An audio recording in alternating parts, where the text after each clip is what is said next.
welcome to the Meademusings Podcast. My guest today is Tom Hartman. Tom is the host of the Podjerky Podcast. Also, he is a husband, a father, and he's involved with children living with disabilities. But today, we would be listening to him sharing some of his experience with diabetes. So, welcome to the Meademusings Podcast, Tom. Thank you for having me.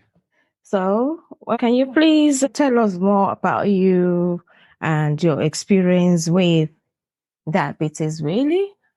So it kind of started on, I want to say, our honeymoon, my wife and I's honeymoon. Oh, wow. And we ended up going to the Dominican for our honeymoon. And I didn't know that I was diabetic at that time. And what happened was I got a blister on my foot, or I had a blister before I had left. And we went over to the Dominican, and I ended up coming home, and there was an infection in my foot. They don't really know how the infection came to be, if it was from here or if it was from the Dominican. They want to say it was from the Dominican, because what happened was we went into one of the spas, and apparently a breeding ground for bacteria is in a hot tub. So we came back, and my foot had swelled up, and I got like a serious infection where I was about 48 hours away from losing my foot. So that sounds scary. It was really scary. So I was in the hospital for that, and I was put on IV, and they ran a bunch of tests, and they found out that I was diabetic. And they said that had turned into a diabetic ulcer on my foot. And that's the way that I actually found out that I was diabetic. Oh, wow. That doesn't even sound nice at all. No. Do you not have any symptoms at all prior to that time? No. See, people, when they're diabetic, I always hear people talk about getting the highs and the lows, feeling really, really, really tired, or feeling like, way too much sugar in your system. I never got that. And I didn't take care of my diet at that point. I just ate whatever I wanted to, whenever I wanted to. To me, it was almost a joke. Not that I knew that I was diabetic, but diabetes does run in my family. But I had never tested for diabetes. I never had a positive test come back to say I was diabetic. So I didn't know at that point. Oh, wow. So how long ago was that now? So that would have been about 10 years ago. And how has that been? How has that affected your relationship? Have you had to adjust your lifestyle and things? I mean, what has been going on with it? Relationship wise, I don't think there has been any kind of a strain on it, although I've put a lot of work on my wife, because the diabetes actually led to something else. And 2 years ago, this upcoming February, it'll be 2 years now, I went into kidney failure and ended up in intensive care. And I didn't even know what had happened. I had ended up getting sick, and my wife went and slept in another room just so she wouldn't get sick while I was getting over this flu. And I ended up in the hospital, and I woke up from the hospital 2 days later, not knowing what happened. Apparently an ambulance came and picked me up in the middle of the night. I was apparently groaning in the bed. My wife could hear me in the next room over, and the dog was barking because I was making noise in bed, and ended up that I went through kidney failure, and I had 2 seizures. Wow. Sounds like you've had a tough time with this. Yes.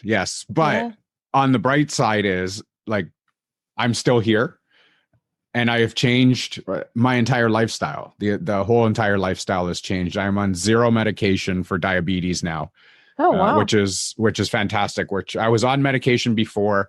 I didn't take it seriously. I didn't take my meds every day. I wasn't watching what I ate, even though I was diabetic. I still liked the sweets, what normal people want to eat all the time. I wanted to eat it as well. I wanted chocolate. I wanted candy. I wanted chips and cookies and all that. And now all of that has been cut out of my diet.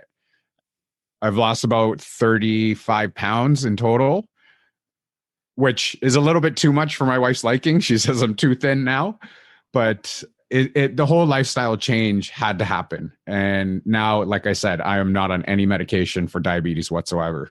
Okay. What medication were you on prior to this time?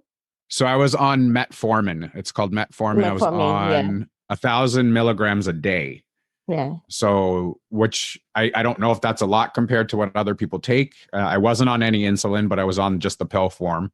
Hmm. And now I'm on nothing. Okay. So with your diabetes, and you saying you are not on any medication right now, how did you manage to go from being on medication to not being on anything at all now? Well, I have to credit my wife for that because when I ended up with the kidney failure, she was very, very strict with my diet.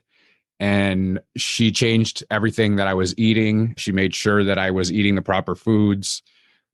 That's pretty much how it was. And then you just get used to that lifestyle. You just get used to it and you continue with it. Okay. So when you say you changed the food that you were taking, what have you actually had to do away with now, apart from the sugar and the candies and the sweets? So most of the food that I got rid of was the sweet stuff, and then the dinner portions are a lot smaller, and the dinner portions aren't as, I guess, full of fat as they normally would be. Like instead of the fast food going out and getting a hamburger, we do homemade hamburgers. Like if we had spaghetti, then it's like a little bit of a lesser portion of spaghetti. Everything in portion, everything in moderation, everything is fine to eat as long as you're not eating too much of it. I did away with alcohol, so I will have maybe one or two beers a year if I'm lucky. If I have that much. I mean, I don't drink at all. I don't drink any sugary drinks at all. There's no pop, there's no juice. It's all water. And all the snacks. The snacks have been cut out totally. All right. Okay. So how does your diabetes still affect you now? I don't want to say it does at all. I don't put the limitations on me to do anything. I don't have that tired feeling. I don't have that sugar high. I don't have any of that right now. I feel better than I have in the last 10 years. So everything that happened for a reason. It was a wake up call. It just basically made me open my eyes to see what I was doing wrong in my life, change my Mhm. lifestyle, and make it for the better. Okay. Yeah, that sounds like, I mean, you caught it right at the nick of time. So, because you've now made changes to your lifestyle, you are on top of things, and I hope it stays that way. I was recently diagnosed with diabetes, and one of the risk factors for diabetes is like anybody above the age of 25 of Afro-Caribbean descent, they tend to have diabetes. And I never got checked for diabetes. Even though my mom was diagnosed with diabetes.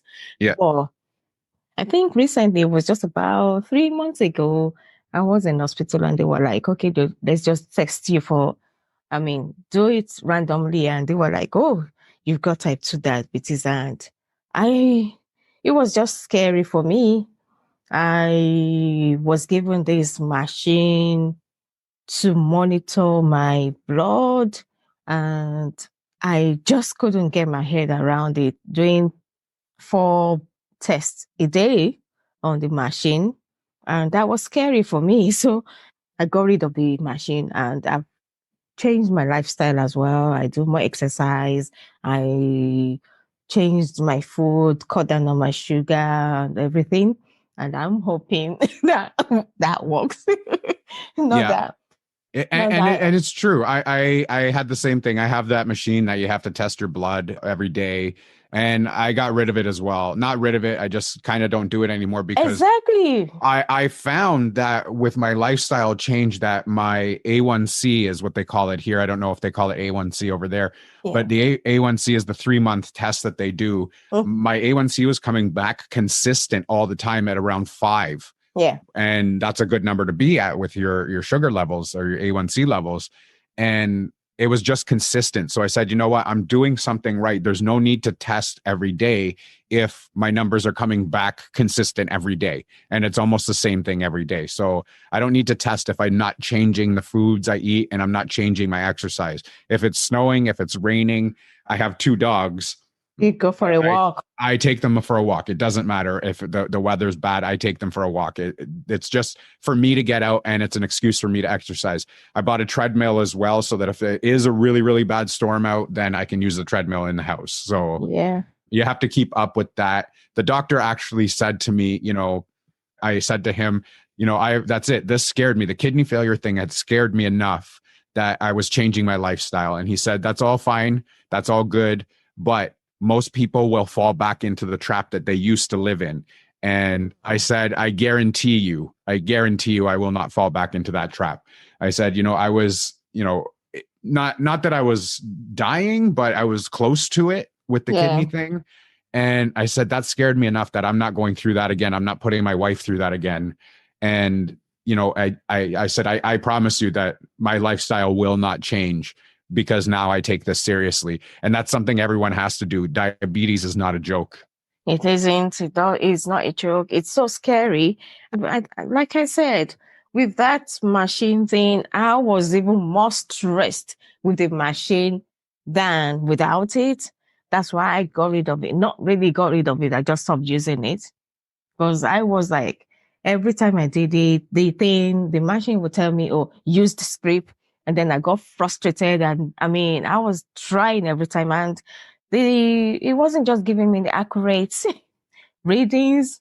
So it was getting me stressed all the time. I was anxious. I was like, wow, what's going on with me? But well, I think the hardest part of it, and this is for any human being, is knowing the truth. Yeah. So that when you're doing your test and you feel like your sugar is going to be like 20, 30, 40 up in those numbers, you don't want to know that number. And when you do your test and you find that number, the hard part is knowing the truth. And that's why a lot of people get anxious doing it. No, it's no different than doing a regular blood test at the doctor.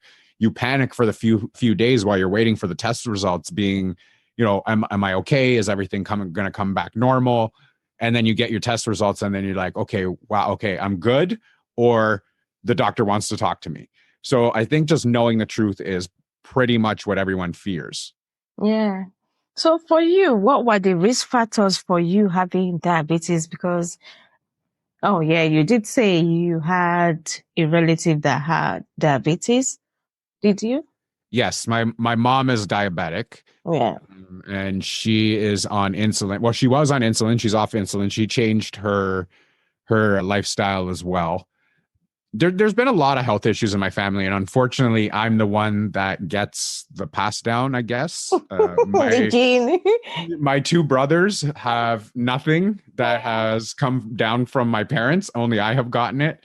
So I'm not looking forward to the future, because there are some other health issues in there too. So now just look forward to the future. And you've made lifestyle changes, and that's right. Yeah. You seem to be on the right track. Just stay on the track and don't deviate from that track. I don't think you should have any fears for the future. As long as you're conscious of what you're doing and what you're eating, and the nutrition and the exercise, and also making effort to keep on top of your mental health as well, because that's very important when you have diabetes. Oh, definitely. Yeah. Definitely.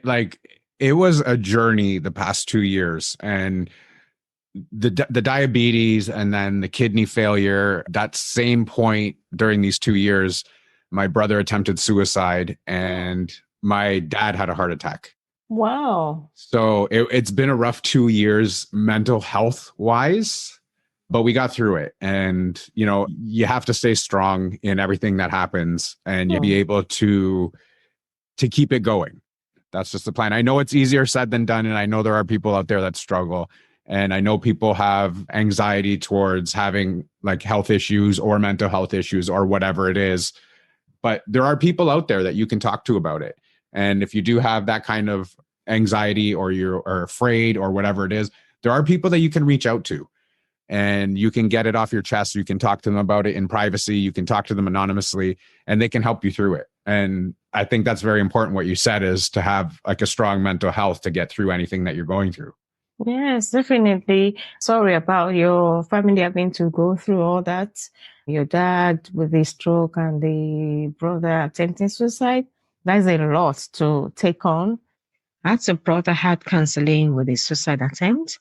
2020 was difficult, but each one of us going through our own cycle. But as families, we have to support each other, encourage each other, and offer a listening ear. And there are counseling lines open where you can find someone to talk to. The National Suicide Prevention Lifeline, 0800 273 8255. Samaritans are on 116 123, and the emergency number 999 is available anytime.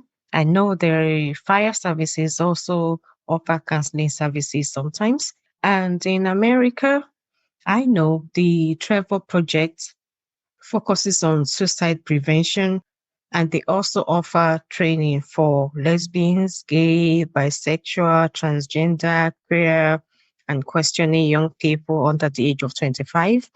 That's the LGBT community under the age of 25. So if you're a young person under the age of 25 and you are experiencing suicidal thoughts, please pick up your phone and speak to somebody.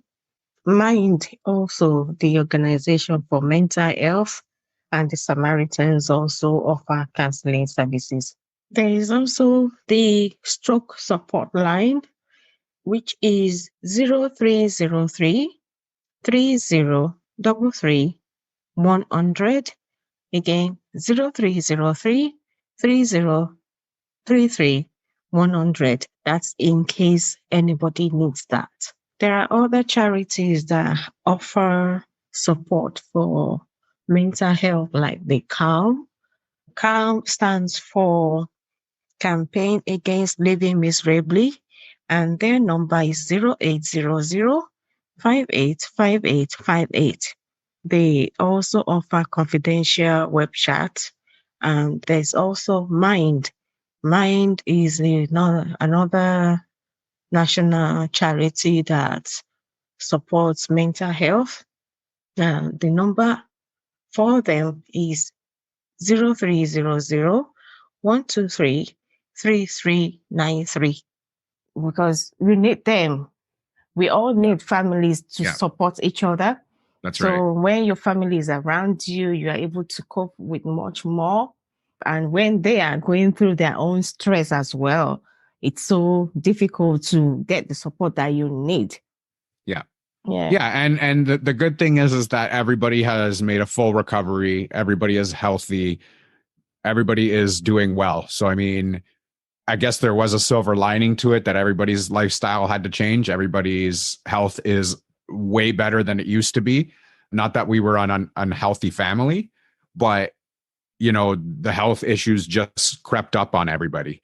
And, getting older, you tend to feel things at a certain age. But now, I'm in my 40s and I feel better than I did in my 30s.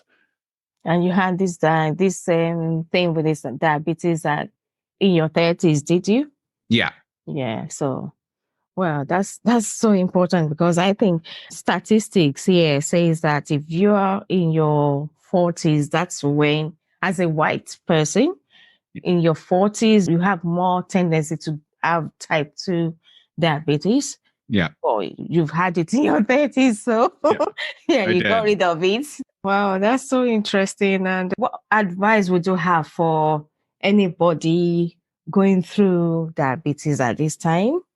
Take care of yourself. Don't treat it as a joke. Watch your diet, get some exercise in.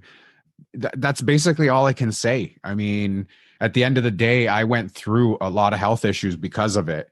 And there are a lot of people that either die from it or they lose limbs from it. They were a lot worse off than I was. But, they didn't tend to manage it properly, or they were on the wrong medications. You need to take care of it. You need to see your doctor regularly. You need to have your A1Cs done regularly. You need to watch your diet. You need to do your exercise, because that is going to help you get through it. It's going to help you feel stronger and feel better. And it's going to help you live a longer life. Oh, thank you. Stay safe, keep well, keep fit, and just keep positive, stay focused, take care of your mental health, take care of your nutrition, take care of your emotional health, every aspect of your health, physical health, and well-being is so important for everybody at this time. We have to stay positive. We have to keep doing the exercise, keep walking. If it's to go out for a walk, if you can, go out for a walk. And if not, stay indoors and just run up and down the stairs. Yeah. That's what I say to people. Run up and down your stairs if you don't have any gym to go to.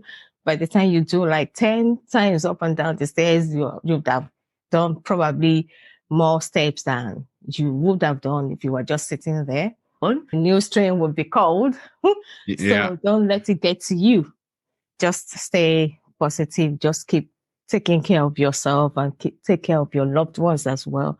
And just look out for each other and just be kind to each other. That's all I can say. Definitely 100%. That's how I always end off my podcast. Stay safe and be kind to each other. Yep. Thank you so much for having me.